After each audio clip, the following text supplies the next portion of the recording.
Welcome to week 3 of Building a Marriage with Purpose. That means you just finished week 2. So you should have by now had 2 dates, 14 intimacy questions, and hopefully what you're seeing is that you're getting into some deeper conversations where you're becoming more vulnerable with each other and talking about things you didn't talk about before. That's what we hope for you. Yeah, well, I will tell you right now, the reading that we've gone through this past week had definitely led to a lot of conversation. We talked about the adulterous woman. We talked about Jesus being light of the world. Talked about Jesus and Abraham. And that's just in day 1. That's just in day 1. And so what I really liked in chapter 8 was actually the story of the adulterous woman. I love that story. And one of the questions that we asked is, what do you think he was writing on the ground? I can only speculate. I mean, I have no idea. The Bible doesn't tell us what he was writing down, but what I think and what I envision when he's talking to the crowd and talking to those leaders who wanted to stone this woman is that when he crouched down and started writing on the ground, I'm thinking maybe he was kind of writing their sin, Their secret sin. Their secret sin, which is why no one threw a stone. And I think one of the reasons we don't know the answer is because that wasn't the point of the story. But it does lead us to think, or just to be thinking about it. What was it that he wrote that made all those people one by one turn away? Yeah. To me, it just seems like he wrote a secret sin that he knew somebody had. And so that person walked away.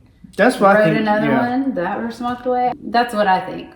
Well, we don't know. Don't know. I really do like that story because it kind of goes with the Samaritan woman where he doesn't just condemn a person right there. He gives people grace. He extends grace and shows us how we extend grace to others. It doesn't mean he's condoning the things that he's doing. That's why he said, go and sin no more afterward. Right. But he doesn't do what we tend to do here on earth in our human selves where we like to shame people. Yeah. Let me ask you a question. This is actually one of the questions in our guide. It's basically, in verse 58. What do you think the significance of that is? Because we've talked about it and I'm still kind of not sure I'm grasping it all. Okay, so 58, he starts talking about Abraham. And the Jews said to him, you are not yet 50 years old. And have you seen Abraham? And his response says, most assuredly, I say to you, before Abraham was, I am. So one of the things that I like to tell people with just the I am, what does that mean when that is the full sentence, I am? And so think about this. What is it that you need? What is it you need yourself? What is it that you need in your marriage? What is it that you need regarding your children? Do you need healing? Do you need financial provision? Do you need food? Do you need to be humble? Do you need peace? Whatever you need, you can finish that sentence out with that word. I am peace. I am your provider. I am your healer. Anything that you need, anything that you find yourself crying out for God for, before Abraham even existed, I am.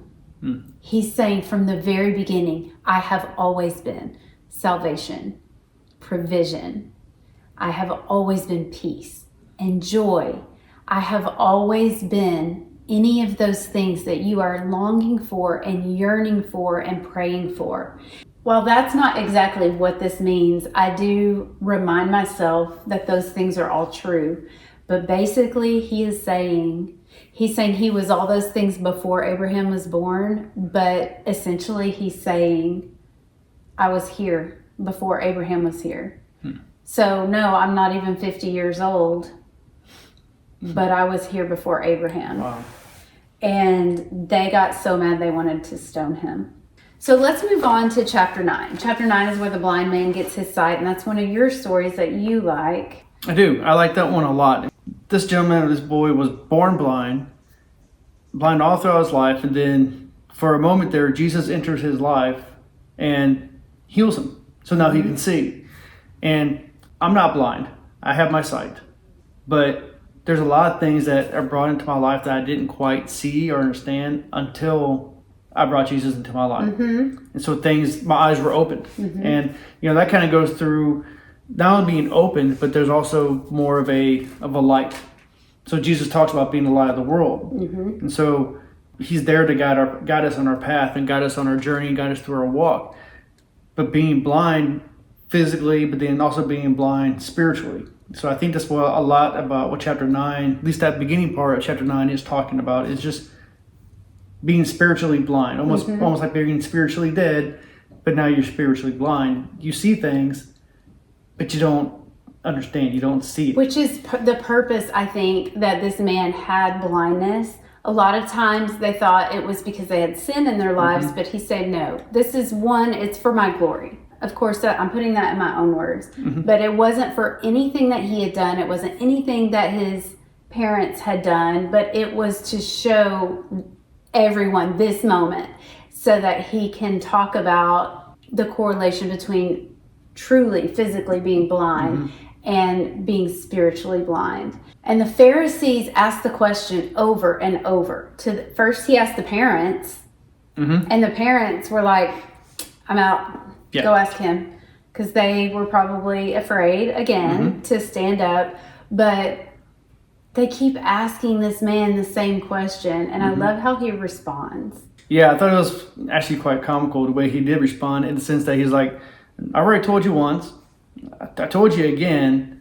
You guys want me to tell you another time? Do you guys want to be disciples too? Right. He's like, are you asking because you want to be disciples? I thought that was kind of funny. He heals again on the Sabbath. Why do you think he keeps healing on the Sabbath? He's wanting to make a point that I'm Jesus.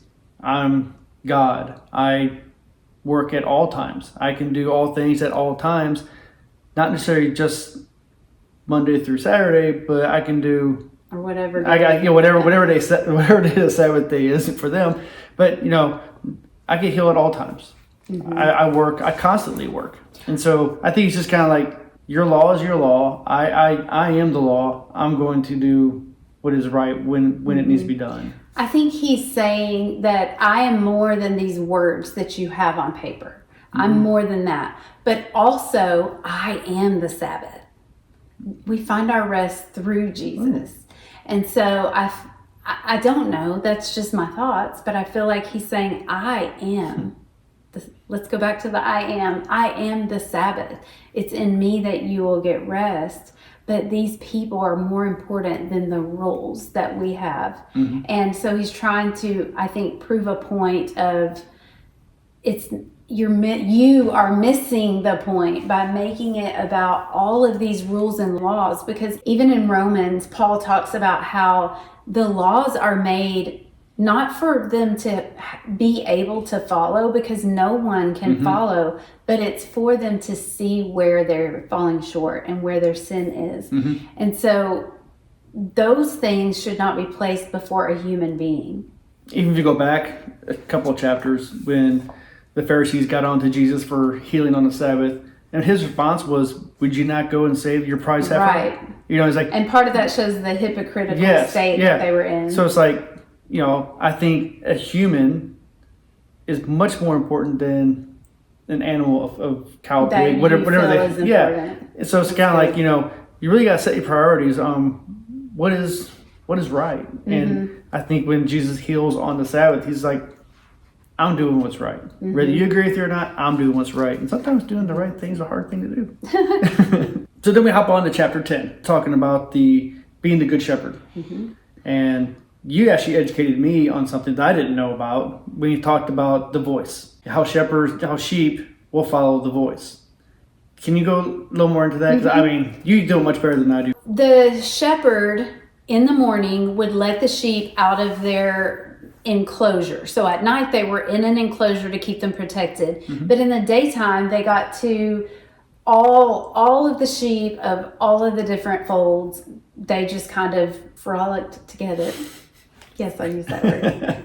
So they were just kind of free and out and about, but before night came, the shepherd would call for them, would yell for them. So you've got all these different shepherds calling for their sheep, but because the shepherd spent all day, every day with their sheep, the sheep knew their shepherd's voice. And so they listened for their shepherd, and they went to where he was, or she. Did you know there were women shepherds? Yes. The Old Testament. Rachel yes. was I was gonna say, Rachel was the shepherd. We just got done reading about Rachel, yes. Whoever the shepherd was, the sheep knew their voice, and they would come when they called them because they knew they were calling them for safety. They knew that it was time to get back to wherever they were supposed to be.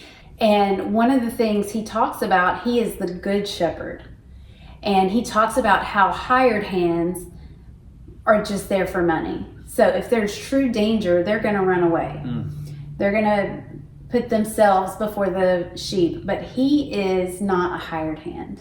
He is a good shepherd, and he is going to be there for those sheep. Okay. To the point that what the shepherds would do is that enclosure that they would go into at night, it didn't have a door like we have doors in our house. It didn't have a door, it had an opening. And so they would lay across the ground in front, like in the door opening, so that nothing could get to those sheep without going through the shepherd first. So he is literally laying down his life for those sheep. But it also says that he is the door or the gate, depending on what translation you're in. And I remember when I first read this, I was asking, how can he be the shepherd, but he's also the door that lets the shepherd in? But it's because he is Jesus. He is Jesus who laid down his life, and the only way into heaven is through him. So he is the door, but he is also the shepherd. See, whenever we talked about it the first time, I wasn't familiar with the voice and the calling. So I didn't know that all these sheep were all together, and then the shepherd would give them a call or a yodel or whatever they do, and then the sheep would come running to them. I did not know that until you told me that a while back ago. I also liked about how he talks about other sheep not of his fold that he was talking to anyway. And to me, that made me think, okay, well, if the sheep know the shepherd and they know his voice and they follow his voice, who is he talking about not being in his fold, but he's still talking to the sheep that he owns that aren't in his fold? And I started thinking, well, could that be us? We're not of that descent. We are Gentiles. We're Gentiles. There's hope there because I know that he has me under his protection, because as a good shepherd, he's going to protect us. That's what shepherds do. So he's talking about his fold being the Jews, because the Jews, the Israelites, were the chosen people, and that's why they just thought, we're just going to make it to heaven. And Jesus came to say it's a little bit different than that. It's through salvation by grace. And before, the Gentiles weren't a part of the chosen people. So he's saying, like, Jews and Gentiles, everybody. So not only did he reference the Gentiles as a fold that he has, just not part of his main fold yet, but then one of the first people he talks to about being a Messiah is a Gentile who's outside his fold. And then I see a trend happening here. And then she brought a lot of people to him, more Samaritans to him. So then we go to chapter 11, and that is where we start seeing that Jesus is getting closer and closer to his crucifixion. He starts talking more and more about his death. And this is a part of what we call Holy Week, leading up to the resurrection day, the crucifixion and resurrection. And I think it's interesting how Jesus gets word that Lazarus is sick, but he doesn't go right away. He does everything with purpose. Everything has a purpose. It's not that he didn't care, because Lazarus was his very good friend. It is that he needed people to finally get, I am who I say that I am. And he was going to do it with an ultimate miracle that they had not seen before.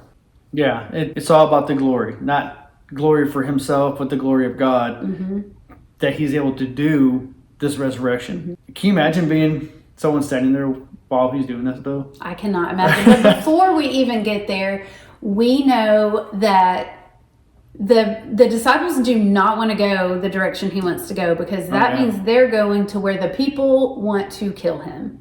And only one really stands up and says, we're just going to go to our death.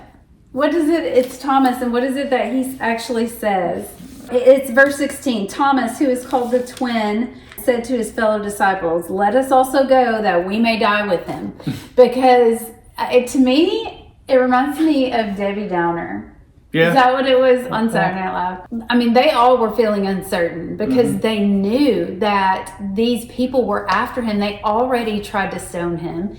And they knew that them being a part of his group of people, that means that they're after them too. So they really didn't want to go that way.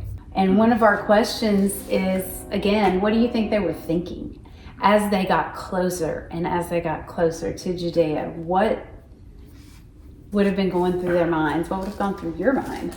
This is when I guess you could say you put your trust in God and your faith test. Because yes, I'm walking with God. And he's literally right in front of me. I'm walking with him. But yet I'm still a little nervous because I know there's people on the other side of that walk who want to kill me. Your faith is definitely being tested, I think. But yet they're still walking with God, you know? They're walking with Jesus, they're walking. How much of a spiritual growth do you think that is from when they were in the boat in the storm? And Peter was the only one who got out? Yeah. You know, they were afraid. They're like, oh my gosh. I mean, even the time before that, when they're with Jesus on the boat in the storm and Jesus calms the water, they're with him. But then they're like, oh my gosh, we're going to die. And Jesus' response was, you have little faith, don't fear. So I wonder how much of that is going through their mind as they're on that walk to Judea. I don't know, because I feel like they forgot a lot of times what happened 2 days ago. I do feel like that. Oh, wow. Yeah. But one of the things that we get to see is Mary and Martha. When Jesus arrives, they respond differently. We have one who runs to meet him, not out of excitement though. She's upset. Mary didn't run out until later, and she ran out in anger. So I feel like Martha ran out in desperation and grief, but Mary came out in anger. And I think we can see from this that it's okay to be angry. Is that okay for me to say? Yeah. God knows when we're angry. He wants us to go to him in the anger. He doesn't want us to be angry with him. So I'm not saying that, but I am saying that these are very real feelings that we have. And somewhere we've been told that we can't let that out. We have to just stuff it inside. And I think this shows us that real people who love the Lord and who the Lord loves were angry. But it's because she didn't understand his reasons. Right. Yeah, I think so. And too. that's usually why we're angry. Because we don't have a full understanding. We don't understand. There's such a much bigger perspective than what we have of what's happening. So talking about being angry, that's part of what we read in verse 35. A lot of people know that the shortest verse in the Bible, Jesus wept. And I think that people misconstrue what this is talking about, because I don't believe that Jesus wept because Lazarus died. Do you? I don't think so either, because he had the power to bring him back. And he knew he was going to. And he knew that he was going to bring him back. But I feel that, Jesus wept not because he was sad. It might be partly sad, but not because of his death, but sad and angry or upset because these people still don't understand what what the message is, what he's trying to convey, and who he actually is. When you're looking at day 4 of your book, you'll see question 4 where it says, 2 times John tells us that Jesus was deeply moved, or he groaned within himself. And the Greek word, I will not attempt. It is a long word, but it is written there on your page. It means to be moved with anger, to admonish sternly, to scold. And I think that the reason that he felt that way 2 times was exactly what you said. It was his spirit was grieved.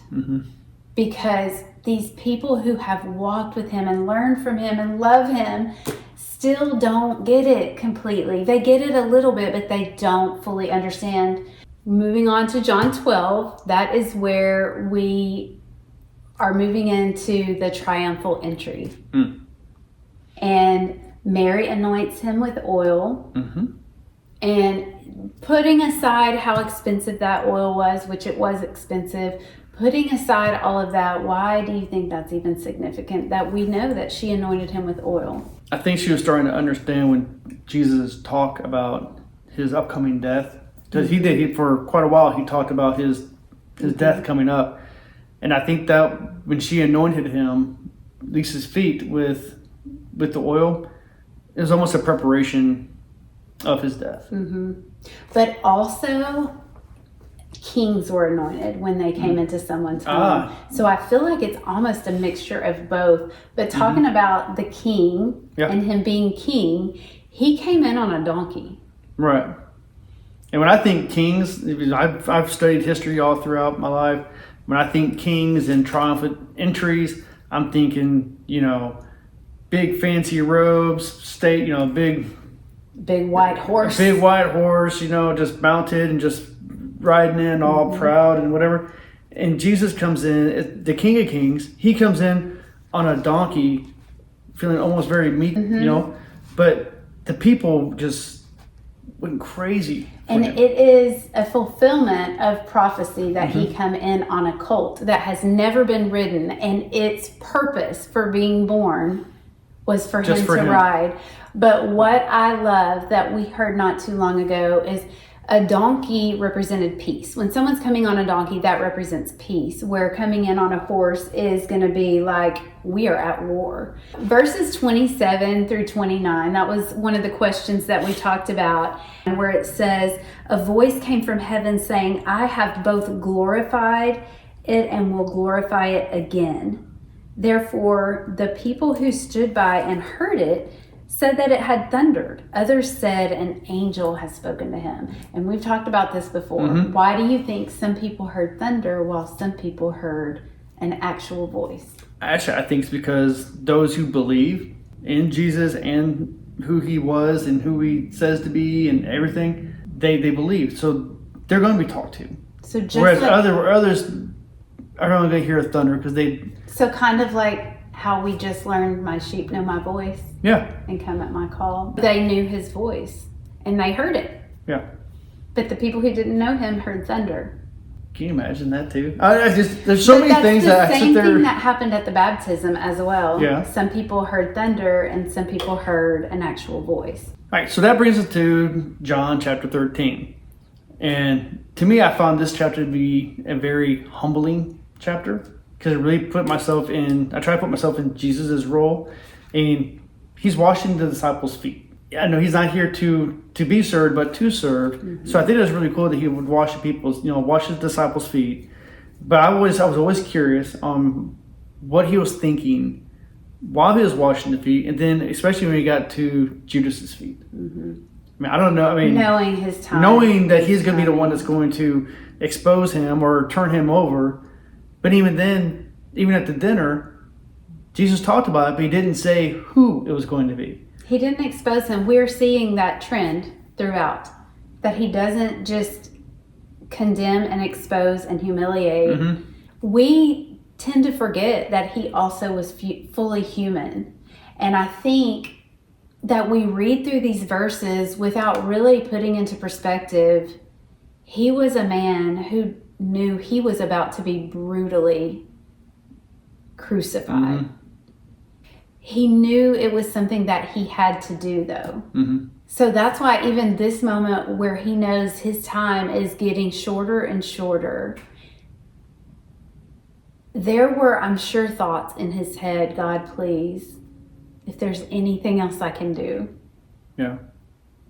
Because we do hear him ask that later, and we'll talk about that when we get to it. But this, if you did not go into that chapter thinking about the fact that he was fully human with real feelings, it's not like he didn't feel the pain of what was happening to him. Oh, yeah. He knew he was going to feel that pain.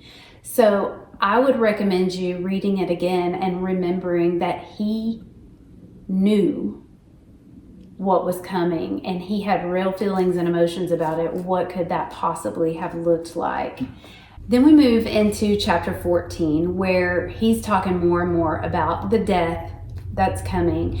And I think the disciples are finally starting to understand a little bit. They're finally understanding what is happening, and the person they've been following is not going to be here anymore. But one of the things he tells them is, you are going to get to do even more than what I've done here.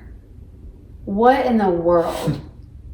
I get excited about that. My imagination, like, I don't even think about anybody else. I'm thinking probably Thomas is like, I don't know. But Peter and John, I feel like they're just like brothers. And the sibling rivalry, and I'm better than you, and such boys. Yep. And I feel like they're going, oh, we're going to get to be great, and I'm going to be greater than you. And, you know, that's what I imagine. Because they're real people. Yeah. What do you think? You said you get excited about it. Well, it's, yeah, I mean, for them to be able to go out and do the things that Jesus did. You know, they are given the ability to cast out demons and heal and things of that nature, just like Jesus did. He had 3 years that he was here to do this. And he had just this limited area, but he is about to tell them to go out. You go out and you're going to reach the whole world. And you're going to do it with my comforter that I'm bringing, the advocate that I'm bringing, I have to be gone for him to come. And he's talking about the Holy Spirit. But the last thing, the thing we'll end on, is what we ended on in this week. And it's where he says, the ruler of the world is coming. And there's a reference to 2 Corinthians asking you, who is the ruler of the world? And Satan, he's the ruler of the world.